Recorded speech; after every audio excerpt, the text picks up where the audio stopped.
You are now listening to Redefine Gospel Sounds. Yes, what's good, guys? You're listening to another episode of Redefine Gospel Sounds with myself, Success. Hope you guys are good. Hope you guys are well. Hope you guys are great. We have another good episode for you. Season 4 is here. We've got a friend of the show. Can I call you friend of the show? Yeah. I just like saying friend of the show because you know that's what people say. It's About the that. only podcast I listen to, apart from my bedtime podcast. Yeah. That's real. That's real. So yeah, we've got a friend of the show, and just excited to chop it up with her because just a cool somebody really. So yeah, introducing Joy. Hi guys. Cool. We're actually gonna vibe today. But first things first, how are you? We've got a rule. You can't say good and you can't say blessed because you know. Yeah, because you already should be both. Yeah. Right. I'm happy to be here. See, I went around. That's such a. No, I'm happy to be here. Like, it's nice. Like, obviously, come all this way. So, if you guys don't know, I've done like how long's my journey? Like 3.5. Like 3.5 hours to be here because I had just, when they invited me, I was just gassed. So, yeah, I'm gassed to be here. Hey, yeah. That's real. I appreciate that. Obviously, you've come from South. Yeah. What do you, as a lead off, like, because obviously we'll get into all the good and great things that you are doing, want to do, all that great stuff. But what do you think it is about South London and like the creative scene? Because like there's so many people are coming from there, have come from there. Like it's just it's the spot. So like, what is it, or what do you think it is about like the area that kind of just produces that? Everybody in South London is audacious. That's one thing. You know, it's so crazy you asked me this because if you've been like seeing the news, like Crystal Palace appointed their first creative director. Yeah. And it's obviously a guy from South London, the first creative director in the Premier League for a club, and he's from South London. And I was thinking, the only reason we must all be getting these jobs is because we start with audacity and the talent comes along the way. I feel like with people from South London, there's this fearlessness because for a lot of people, they've grown up in areas where if you survive that, you just have a belief that you will survive anything. And I didn't really grow up in that sort of like hard street life or anything, but like people that I've known or like the things that you see or the things that you hear or just like the people around you, you're thinking, if they're not scared to live, why should you be? Yeah. And I feel like that's just the ethos of the area. So yeah, I feel like that's why I feel like great things come from South. This is even strong. When are we getting a disso on this? When are we getting an article on this? When are we getting our... Hey, do you know what it is? I'll just plant the seeds and I'll let you run with that. I wouldn't call myself a writer because I took a sabbatical.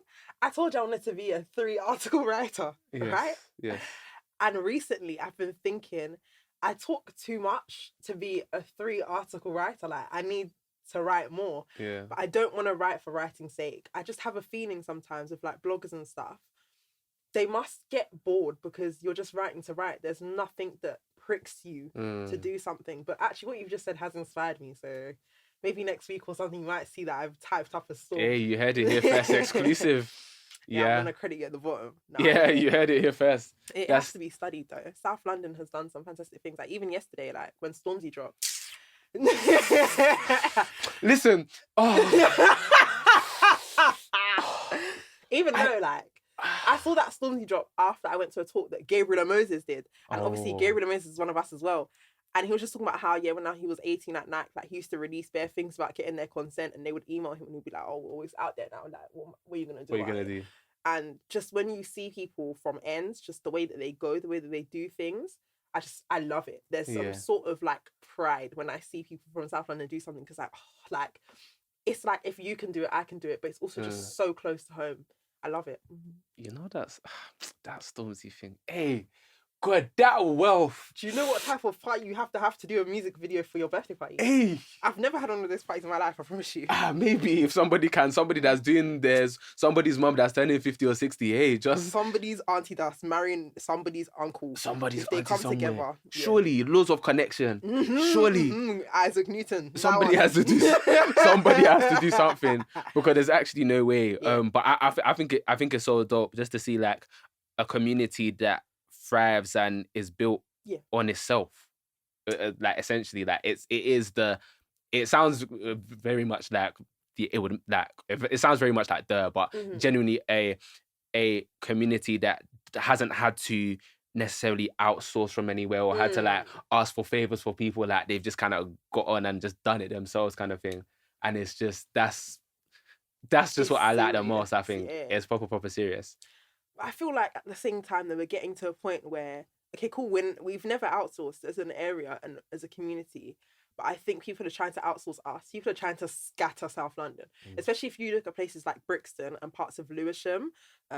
You can see like gentrification has hit really badly. Like even the other day, I went to Queen's Road, Peckham, and I saw like a draft beer shop, and like I saw loads of like people like partying, and I just thought, when you used to be in Peckham, you used to clench your bag, clench your fist, clench your teeth, and clench your jaw as you walked down. Like, you didn't feel comfortable. And do you know what? And you pick up 2 for 2 along the way. Do you know now you what can't I even mean? pick up like, 2 for 2 anymore. 8 plantain for £2. Now it's like you get 3 and it's £5. No, genuinely, it's crazy. Like, things have changed so much. I just think people see a good thing that you've got going on and they're trying to get in there and weed it out. And I think that's so dead. Like, I want people to stand their ground as much as possible. Like, as long as I live, there should be a Brixton market.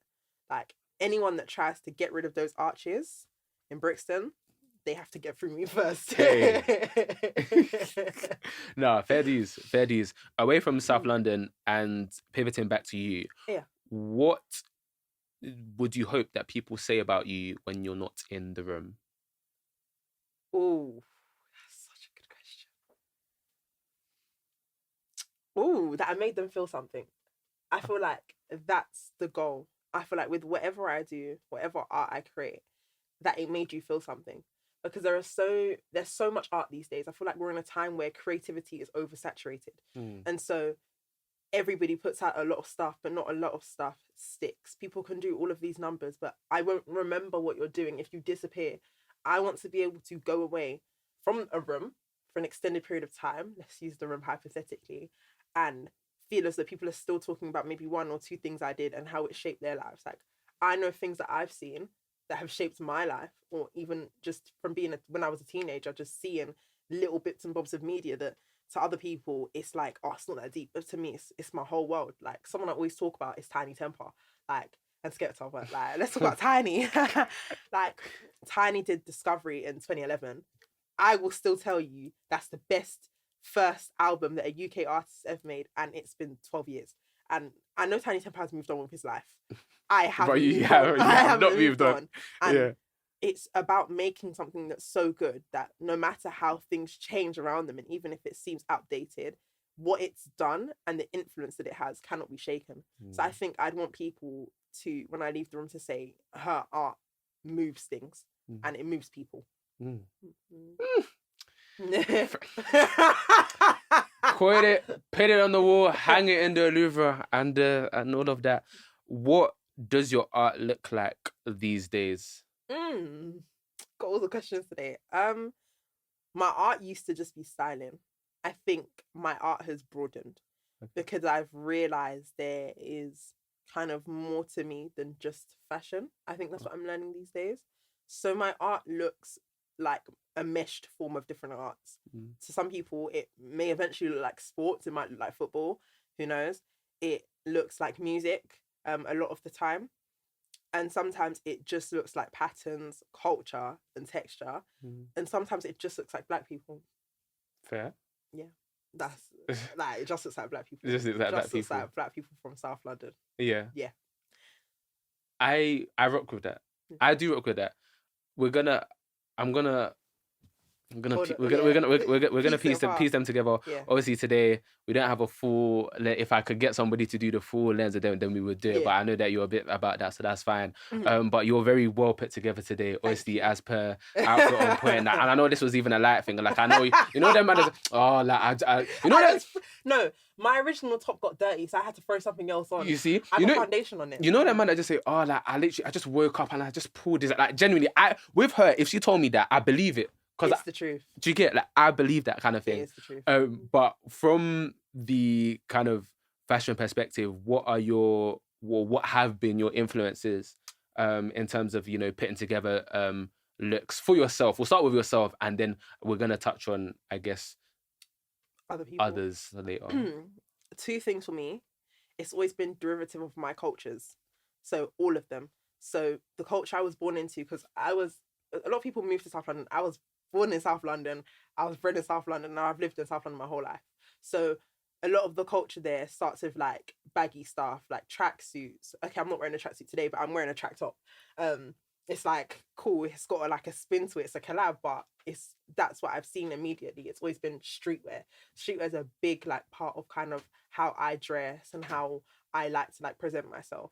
And I feel like when I started getting into fashion, in terms of like pieces as well, hype beast fashion was a really, really big thing for me. So when I was in school, I grew up and I was wearing like Supreme and I was wearing like a bit of Babe. I wasn't wearing like mad stuff because I couldn't afford mad stuff, but like Babe, yeah, like Supreme, that type of stuff, like Palace, Stussy, like I was wearing all of that. And you weren't hype beast. Hey, Joy, don't let me say your name again. And you weren't hype beast. Hey. I used to look a lot to like Japanese fashion because I feel like over there, wavy, like Asian fashion and like the cultures and the influences there, we're not touching them. We're not close, by the way. We're not close. Not even. Like, they're wearing stuff that like we will find out about in 5 years and they're like, oh, you guys are you man, that's the one that. Like, oh, you're on that. We've moved on. Like, as well, because of my heritage, I'm Nigerian. So a lot of that like Wambe fashion, like that sort of like gilly, like going out patterns, texture, going to the seamstress, my mum, kind of making my own designs. Like I don't think we were using Pinterest back then. I think you were using your imagination really. So you were sketching out your designs. Okay, I know I want my prom dress to have that chiffon that everybody's wearing. I wanted a bow in the middle. Oh, okay, like I want mine to be pleated. I want mine to be a skirt. I want it to be a two-piece. And you play around with the prints and the print does the work for you, but shaping and cutting is so important for me. And my fashion is shapes and textures. Like I don't like matchy stuff. You can tell like I'm wearing camo pants and I'm wearing like blue and red. Like I don't like to match. I like to wear pieces and I'm the person wearing them. I don't think clothes should wear you.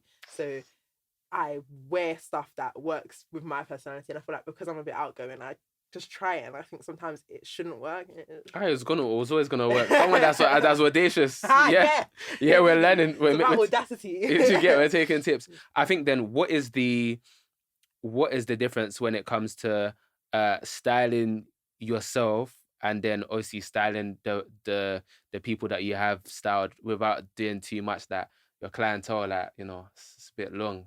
Obviously, those that want to check her out, I'm going to pass it to you in terms of at the end where people can catch up with what you're doing. It's fine. So we won't do too much there. But what is the difference between styling yourself and then styling some of the others? Styling myself is based on my personality and my heritage. Styling other people is based on their comfort zones, their life experiences, and where they want things to go. A lot of the people I tend to work with are musicians, and musicians like to pass on messages. And before you hear someone, you see them, is what I think is really important. And I think it's what maybe some great UK artists that sound good haven't quite caught on to yet. And that's what's maybe limiting them. When you sound good, you should also look good, because the first thing I'm going to do, if someone tells me, oh, go and listen to Dave, I'm going to type in Dave. And before I press play, I've seen him. I sort of know the first visual image is like, okay, I know whether or not I'm going to like him or not. The same way that you can know if somebody's like a SoundCloud rapper or something just by going onto their profile, and you'll see maybe they've got like a bandana around their head or whatever else. So it's about the message that they want to put out. If you want something to be like solemn and mellow, then I need to dress you in accordance to that.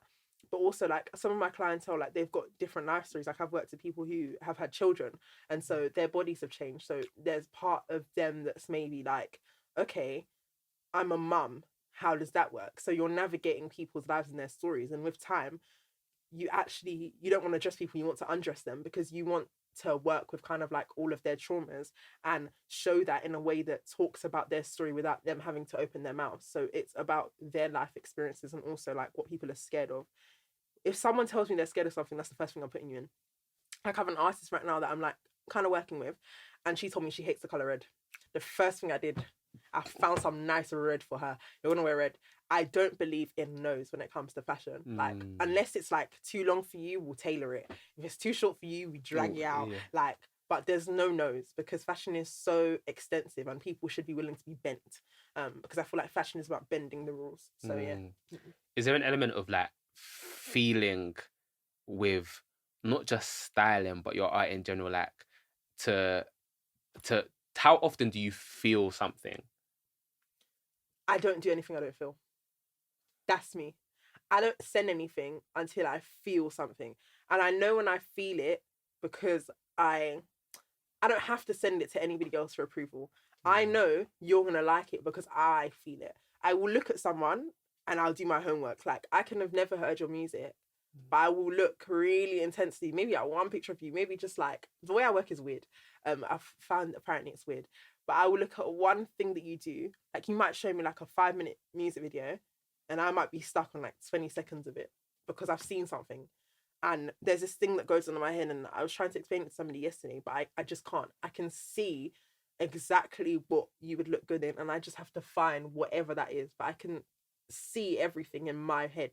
And so I feel it. When I do it, I'm like, no, that's what I'm feeling for you. And sometimes, you have to talk people into your vision. But most of the time, people don't even know sometimes, oh yeah, actually, that's what I was looking for. Or, actually, yeah, I'm actually feeling that because actually I'm going to put that together, but it actually makes a lot of sense. So I look at them really intensely, and then also like I just get a feel for their personality as well. Like, I have to speak to you, I have to know what you're about a little bit, or like be able to get bits of you maybe from the internet, but I feel like the internet's not a good way to know someone, so you just have to speak to them, and then from what I feel about you is how I'll be able to style for you.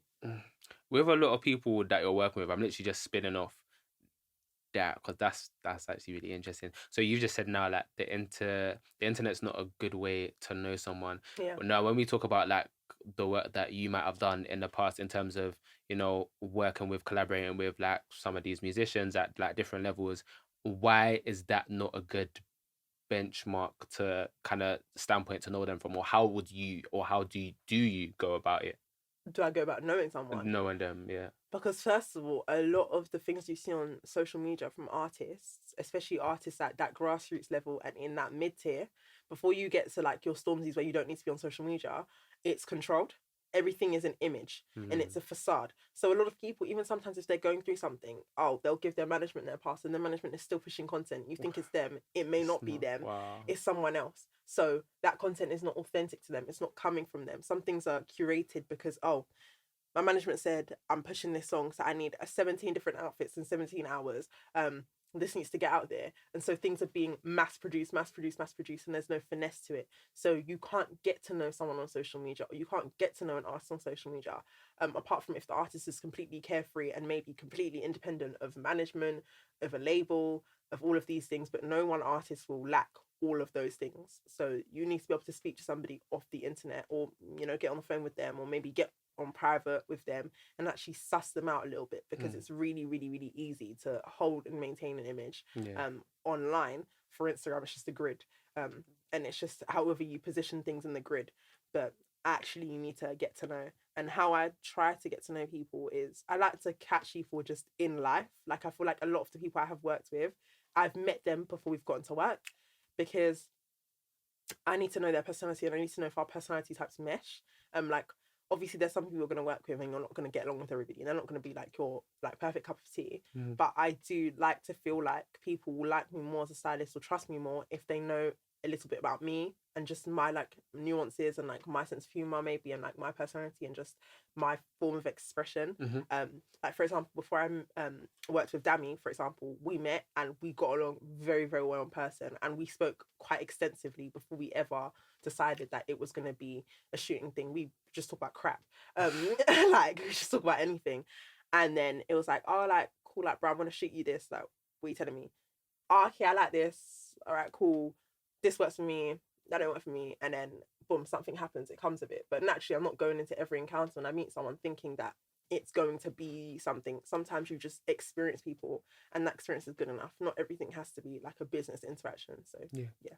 So then how do you balance like getting to know the person and then getting to, because it seems, I don't know, even from your like interactions with people and how you, so for example, like someone like Manelia who you've worked with and stuff like and things like that, like some of those people, it always seems, and again, perception is everything, but it seems that like you have a good, at the very least, you have a great working relationship with them. Yeah. So how do you manage that balance between that?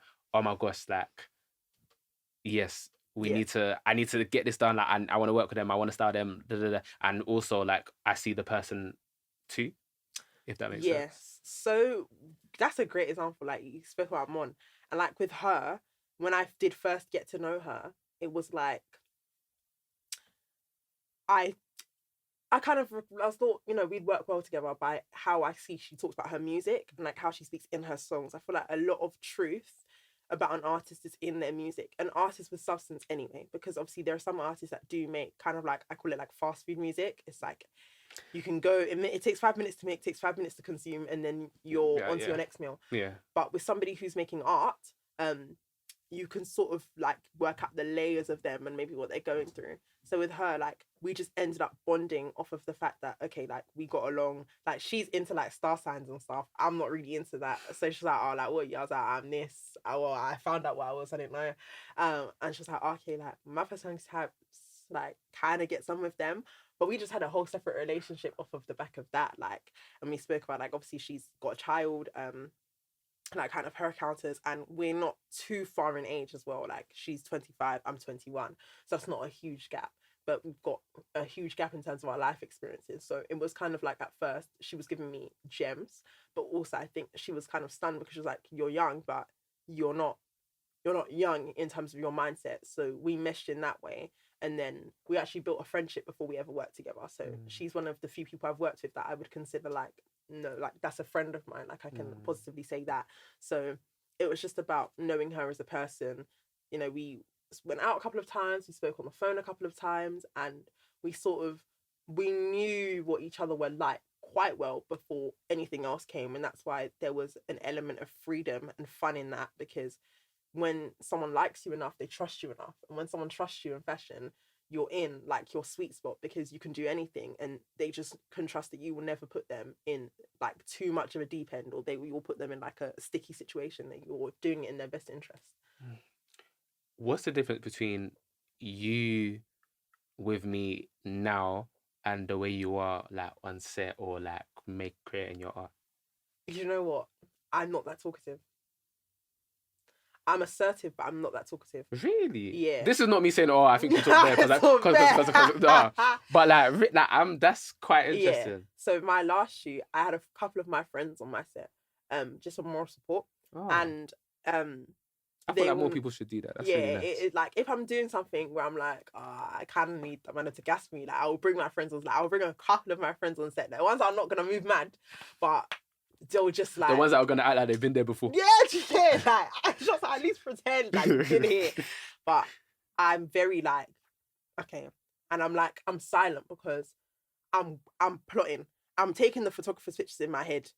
Okay, that's off. Like one of my brothers shot my shoots, and his arm was off to me.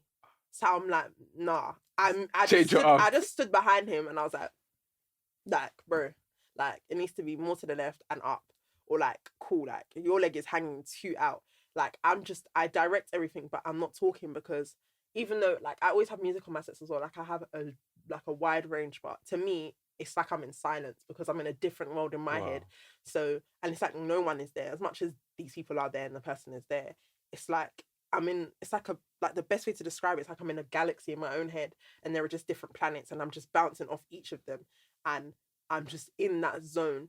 And I feel like I don't know what it is that maybe I need to go find out, but I can get into really, really deep, intensive zones. I find it stunning as well. Once I hit a sweet spot, I'm not moving until I'm done. And when I'm in that zone, I can feel like I can do anything. So once I hit that kind of like prime, I don't want to leave there. So I'm doing everything to maintain that, but also kind of produce the best results whilst being there, because all good zones come to an end. So yeah, I'd say I'm quiet, but I'm assertive, and I'm just like, I'm overseeing everything. Like I'm there, but I'm seeing it from a bird's eye perspective. How then does that inform the way that you make all your other types of art? Because I feel like some people are of the mindset of like, okay, cool, like the way I am, if I am trait, if I'm character trait A in this medium, Yeah. I'm gonna be trait A in medium 2 and medium Yes. 3, and it's a very much a one size fits all. So how do you, and I think I specifically asked this for like people that might be in a bit of like a creative slump, or like they're a bit like like how would they, in essence, how would they use what it is they have to like best effect, basically? Whenever I'm in a slump, because I've been there, like I'd say, like I spent most of last year in a slump, and it's difficult because I think that now, as I said, like when I did start styling, I think I was probably one of the only people my age, because it's been long now. So I feel like I was one of the very few people doing it, and I didn't have peers. Like luckily now I have friends around me that they do the exact same thing with me, and some of them are doing more than me at the moment, and it's fantastic to see. I'm happy for them.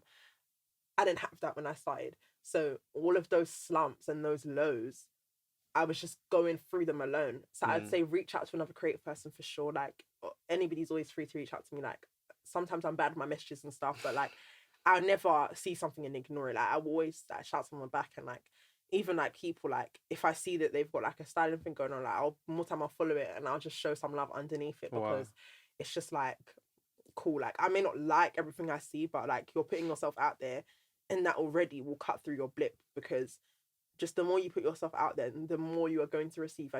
I feel like creatively, and I've learned this because I've learned it the hard way, the more you put out there, the more you are attracting to you that is positive. Of course, people are going to have their opinions on your stuff, but people have opinions on everything, and opinions aren't facts.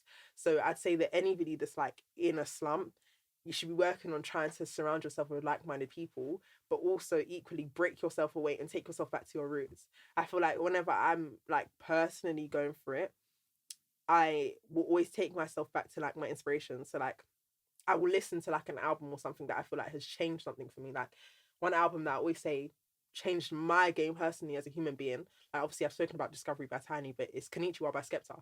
Like, not really, that's a lie. I just lied. It's Blacklisted.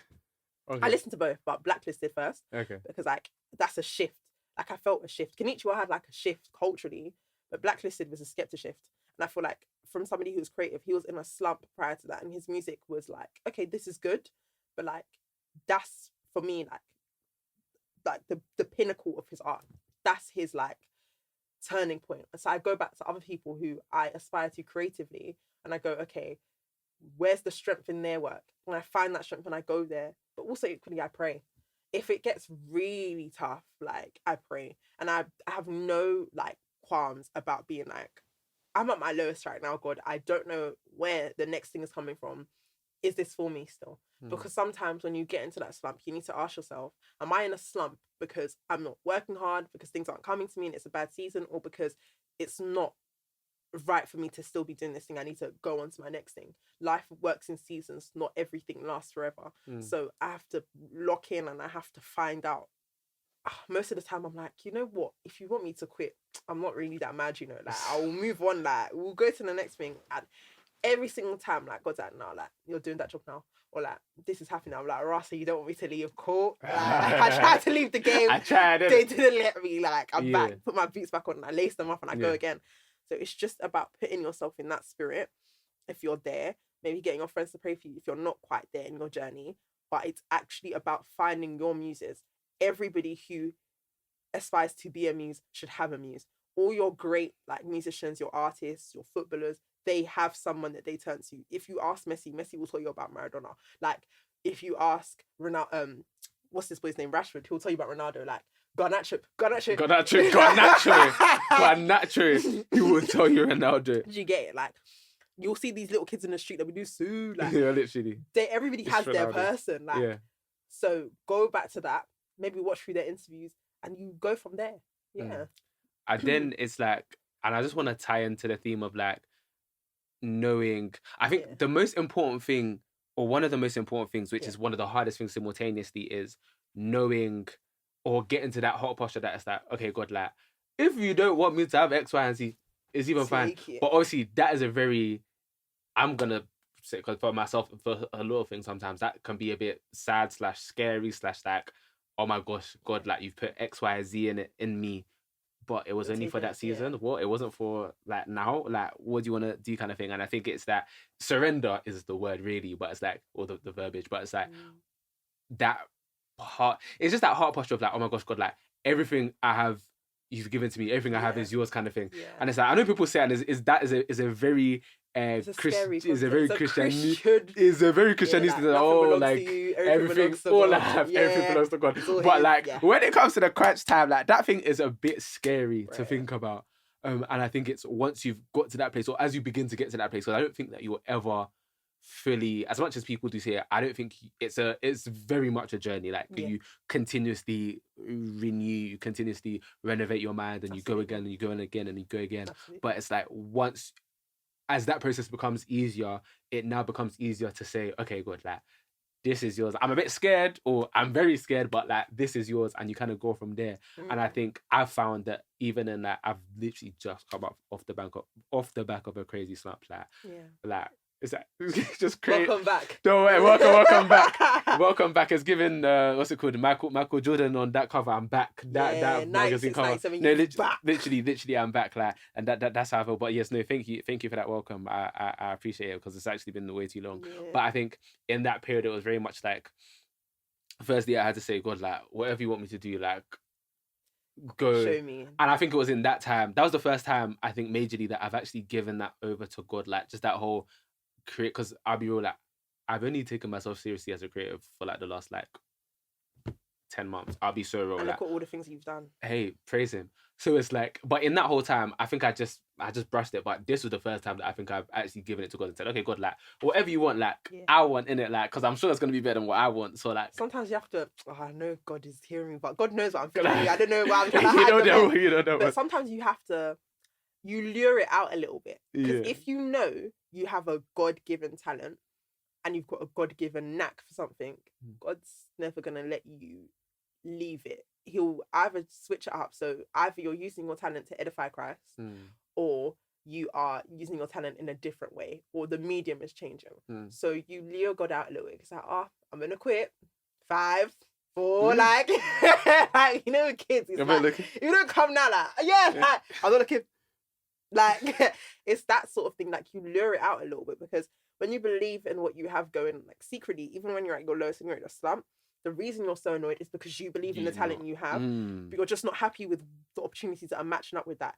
Every person that goes through a slump, if you are angry with yourself as a creative, or you're angry with yourself as somebody who does, it is because you know you can do more, but you don't know why more isn't happening. So it's actually that innately, I have this talent. I'm a fantastic stylist. In fact, in my head, I'm better than everybody else. Like, not really. No, but you like, can't. You do have to have that. You have to have that hunter mentality. You do. Like, you have to move like the mafia, because I promise you that as much as you can big people up, no one will big you up more than yourself. If you can't talk yourself up, I promise you, all of these other creatives, they need to talk themselves up. They don't have enough breath to talk for you as well. You have to talk. And if you're not talking and you're not doing art right now, you need to be ready to back yourself. So if you feel like, those seeds are there, I have that raw talent, actually, I have the connections, or actually I'm really on a process and I'm learning well, then you're asking God for that direction and for that rerouting. Sometimes you take one wrong turn, or you take a turn that makes your journey slightly longer, but you're still going on that route to that destination.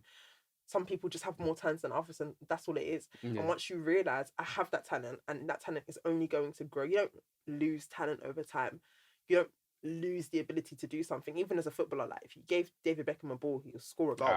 It's just not at the same rate he used to. He's not lost anything. It's just that certain things have advanced. His age has advanced. Certain parts of his life have advanced. So certain other things have to slow down.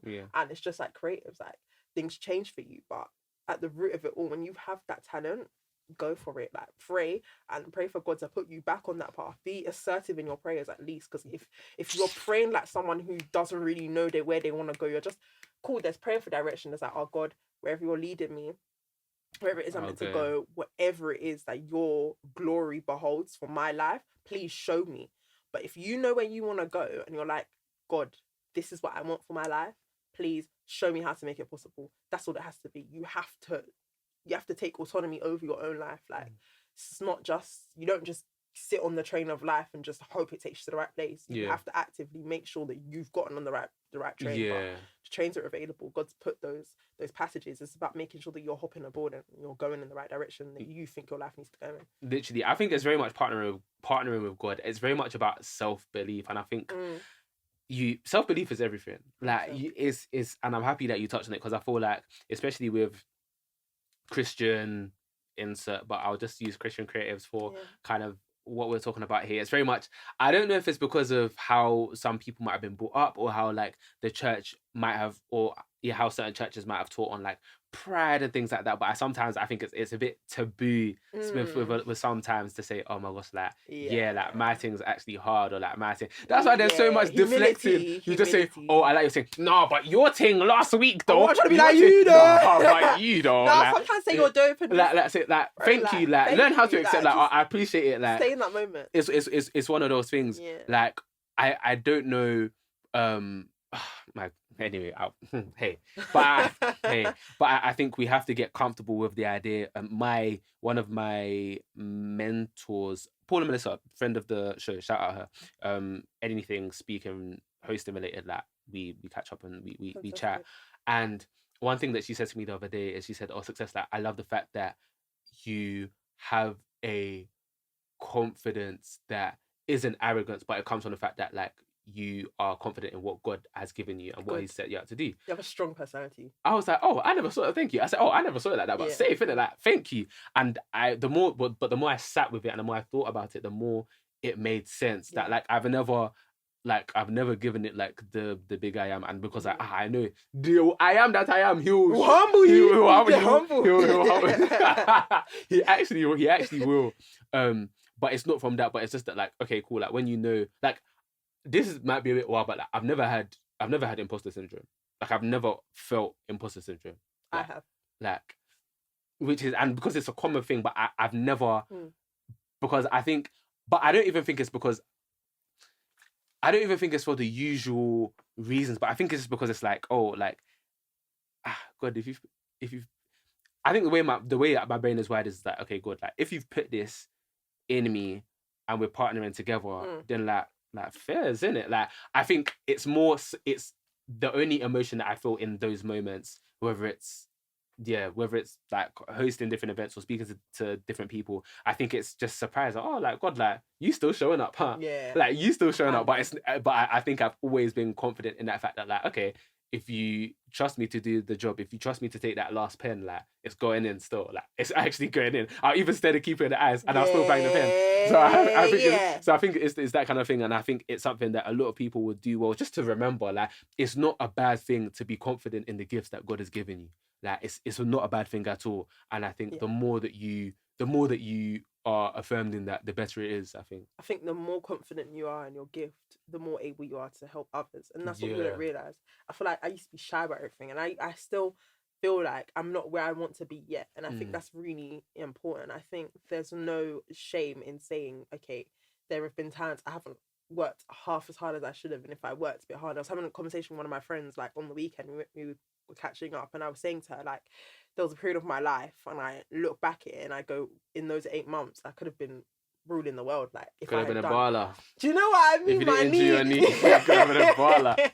But it's like, I could have done more. But at the same time, she was like, you're where you need to be because you need to be there.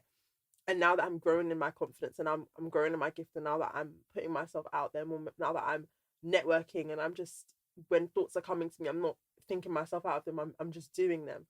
I am seeing that I'm now able to sort of look back and think, okay, like, cool, the glove doesn't fit for me, but that might fit for one of my friends. It might fit for someone that I'm aware does this thing, but I don't know personally. So I'm now able to think, okay, cool, how am I going to share the opportunities that I have, or the leverage that I have in helping other people, especially Black people? Yeah.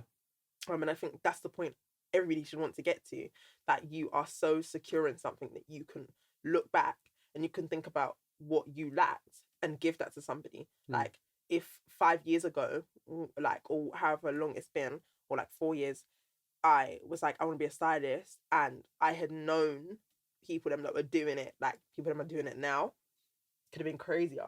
But I didn't know people then. That network was not available. But creatives of nowadays, like, I would almost think it's insulting if someone was a creative and they were saying they didn't know who to reach out to, because everybody is so out there with it these days. Like, everybody knows creative, regardless of what they do. Like, everybody knows You creative. definitely know one. In 2023, you definitely know. And everybody knows a good one. Yeah. Like, everybody knows at least one good creative. Like, I can think of like 5.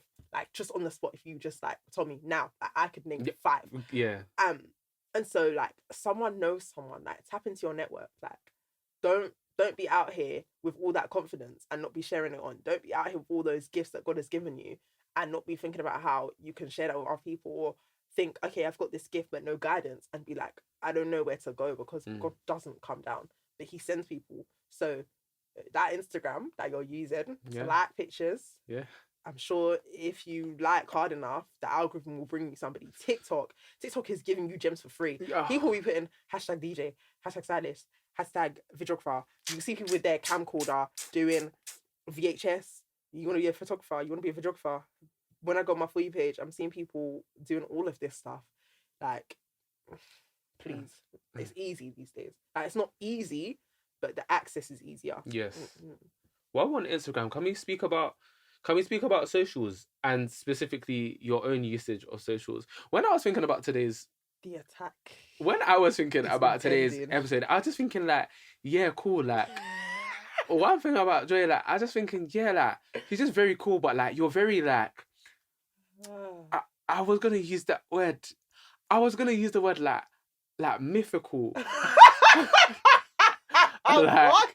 Because it's just like you're there, but like you're not there. Like, it's like, oh, like, oh, and then like you know what I'm trying to say? Like, mythical. That's the most on point word I could use. Like, just mythical. That's the word, and There's I can't. an element of mystery. I thought, yes, exactly. Yeah, cool. So like, I thought of that word in the morning, and that's the word that just came to me now again. Like, I can't shake it off. So that's the word I have at the mythical at the moment. And I just want to know how you balance being a creative, a multidisciplinary one at that, with your usage of social media. Because obviously we've just come off the back of of acknowledging the fact that, yes, like, creative social media is very much a thing, because if people need to know you, you kind of need to be somewhat visible. Where do you sit with that as someone that, with the socials, you're here, then you're there, or you're not at all? Like, how do you feel about that? Like, shout ET, because I was telling her this morning, if I didn't need to have Instagram, I wouldn't be there. Like, I have social media because it's silly not to. I need to be there, but I'm present as so far as I need to be. Because I feel like it's so easy to over consume and to, like, overindulge in social media. And the thing is, cool, like, one of my friends that, shout out my brother Raheem, like, that is my boy. And we always talk about the fact that if you let yourself, you will look too far into things and think you know too much about people, and you will start to doubt yourself. Wow. My consumption of social media is limited to, like, kind of like my safe space, as you'll be aware of, because for me on there, I see people I care about and I see my friends, and so that's the social media I can manage. But, like, when I need to be on my main account, I'll be on there, I'll post and I'll reshare things, because that's my largest platform, if that makes sense. And so I'm where I need to be when I need to be there. It's about knowing your timings. I think when you're aimlessly on social media, like, at least aimlessly be somewhere that doesn't make you feel bad about yourself. If you know you can't put your phone down, and be somewhere that makes sense. Like, if I know I want to have a lousy day, like, I'll jump on TikTok, because my friends send me some really dumb stuff, and I just laugh. If you're aimless, at least you're going to get laughs out of it. You know what I mean? I'm going to get some lols. Days. But if I know I'm feeling really bad about myself, I'm not going to go somewhere like Instagram, where my main community is people that are movers and shakers, people that are doing stuff. And if I feel like I don't need to see all of that right now, I log off. And it's just about knowing your timings. I don't believe too much in it, and I don't believe in being on social media to make people feel bad. I feel like a lot of people go on social media to flex. Yeah. I'm not into flex culture. I feel like I've been indulged in it, but I'm not into it. And so when I know I don't want to flex on anyone, I don't need to share anything, I don't need to be there. It's that simple. Like, I don't need to be every day updating everything I'm doing. I just feel like I'm not a celebrity. Realistically, very few people care what I'm doing on a day-to-day basis. When you actually clock that, it will actually shake you. Like, you actually see that. Like, when I came here, no one took a picture of me on the way. If I was Rihanna, like thousands of people would have taken pictures of me on the way. Like, realistically, social media, and I hate to say it, it's about letting yourself know that you're important, but you're not as important as you think you are. People care about you, but we just don't care that much. And it's that simple. And I feel like that's why I respect all those people that just have Finsta. They don't do too much. I want to be one of those people. I'm dying to be. I just can't. I just can't. I really want. I can't. But all those people that can do it. Because yes, please. Please. We need more Finstas. Those of you, like, make the jump. Make the jump. Make the jump. Don't enjoy your consumption and just know where you need to be when. It's just simple. But some people don't have the control over themselves, or they fear missing out. I don't have FOMO. I think I've outgrown the concept of FOMO. Something can look sick to me, and I can still not want to be there. Yeah, no, I've got and it's with social media. Social media can be popping. You lot can be talking about whatever else on Twitter. I don't need to be there. I don't really care, and I don't need to put my 2 pence in. Like, if you have me on Twitter, I'm on Twitter.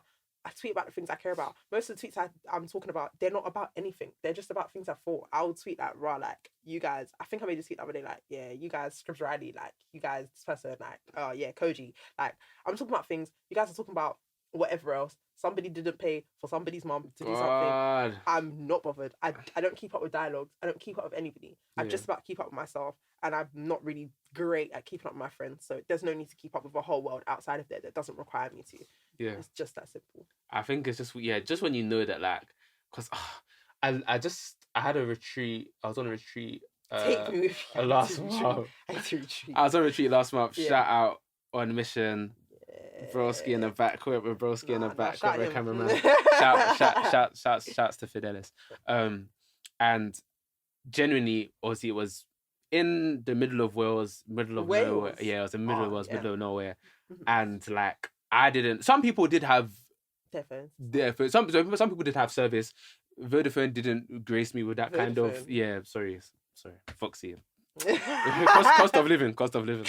So, and so it was one of those ones where from Monday to Friday, didn't have anything, even if I wanted to. Like, a couple things were coming in, even about like pod logistics, success, but I couldn't respond, and I didn't really want to. When the coach was now leaving and all the things were coming back, I said, Jehovah Nissi, this is too much. It was actually too much, and it actually made me sad and a bit sick, because I said, what is this? I was looking at the messages, looking at the Instagram, I was saying, what is this like? What's the meaning? And it just made me realize that we're not designed. Grip you're creative and you've painted the Sistine Chapel or not, whoever you are, talk to that many people. You're not designed to talk to that many people, take in that much content. Like, you're not, like, it's too much. Like, and the thing is, I say that, and less than 2 days later, I was there doing this. You've caught up. And I've caught up with everything. I've responded to everything. All the red messages, they've gone. All the red pop-up on the iMessages, all gone. All back to normal, because our brains are just programmed to do that. But it was just an insight into what life would be like if we actually just took more time and just retreated. And it's real. And I want to do that more, because if Jesus can retreat, what? Because Jesus didn't have Instagram, though. He didn't have Instagram, but it's like, if he can still take time from his own, okay, cool. If he can still take time from his ministry, like preaching to people, and if he can still retreat, then me too, I can take time away from my creative ministry and this and that. I'm not God. Because do you get because I'm not God. So if he can, and he's got like me, and I'm not God, like I definitely can. Do you get? So it's just one of those things that I think we need to be mindful of. But no, that is even fine. To that end, totally spinning off, because we are at that point of the episode. At the time this comes out, this would actually have been done, but just for fun, Women's World Cup, Nigeria v England. Who you got? Oh, please. Oh, do you know what? I know England will win, because Lauren James, she's incredible. Like, the football I've actually been keeping up. Like, if you're not keeping up, you're behind. It's like, actually that's one thing you should keep up with right now. It's not gonna be a right now thing, but you should have been keeping up. Like, in that moment. Yeah. She's insane, but I want Nigeria to win so much. Like, with everything in me, merely because I want to beat my colonizer. It's just it's an innate feeling of, I need to beat you back. But No, I have to back even if we lose, I have to back Nigeria. Yeah. I have to. It's not an England thing that they like. It's really not. It's the same thing with that when the man them played each other. When Nigeria like it's and Ghana like, yeah. you can't be out here diffused. Like, you have to be doing. Hey, I'm screaming. The jokes are actually gonna fly. The jokes will fly next week. They really will. But I'm actually here for it. Same thing. I'm really green, white, green. I'm ready that day. Nah. Whether they do it is another case. But I have to be there. They have to carry first. They have to carry first. They have to. No, that's actually very, very fair. I random thought I just had to ask for your take. Yeah. That being said, back to normal proceedings. What can we expect from you for the rest of the year? Oh, hopefully you see some more stuff. Hopefully I get back behind my keyboard, and write some stuff. That's been a thought. Hopefully you see some fun stuff as well that I'm doing, like just me sharing more of the things that I'm doing, because like just some of the stuff I'm learning, not necessarily like working. Like you might not see like lots of visual stuff, but I might be in the mood to share some of the stuff that I've been doing behind the scenes and some of the skills that I'm acquiring. So hopefully I share some of that, because I say I will and then I don't. That's my like negative trait. You need to stop doing that. Yeah, I don't know, like I'll be honest in front of the camera, can do stuff, and I'll get to a point where I'm like, I should overload social media with this. I do one and I'm tired of it, so I'm like, they're bloody bored as well, and I move on. But yeah, actually hoping that I can share some of the skills that I've acquired, because within like the next month I'll be acquiring quite a lot. So hopefully I share that. That's pretty fair.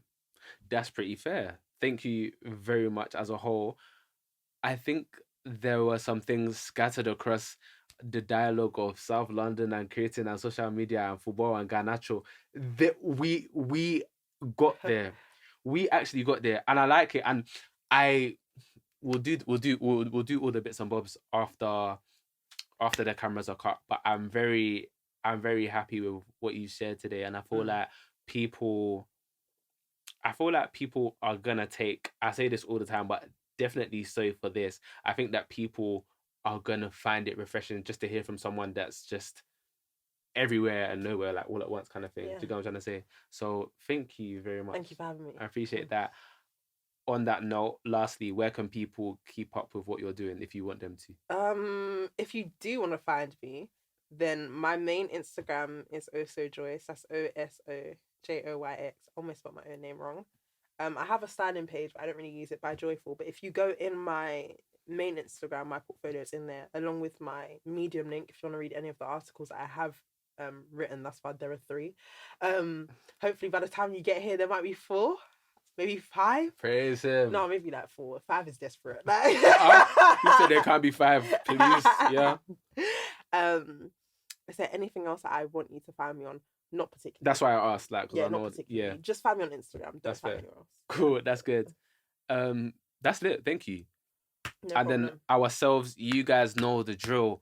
On YouTube, Yeah. I love to be that guy, the like and subscribe and comment. Like, make sure any comment there underneath, whether it's Garnacho, whether it's Sue, whether it's Ronaldo, anything, just run a comment there on Spotify and Apple Music as well. Yeah. So run us 5 stars on both of those if you've liked the conversation today. Hey, if you're on Spotify and Apple Music, my outfit's actually kind of cool. Like, you need to jump on YouTube and see it. Like, but you should be for this episode specifically. You actually should be on YouTube, because I'll be real. Like, how we having a first class stylist on the pod and you're not seeing the fit. Like, let's be real. And then we are at the RGS Podcast on Instagram and TikTok for behind the scenes clips, chart recommendations, playlist updates, and all the good stuff that's happening within the creative space. So keep us looked in. Keep looked in with us for that. It's definitely that kind of time of the day. You can tell. Yeah. And that is it. So catch us next episode. But until then, it's been good vibes. So say less, don't stress, and God bless. Peace. You are now listening to Redefine Gospel Sounds.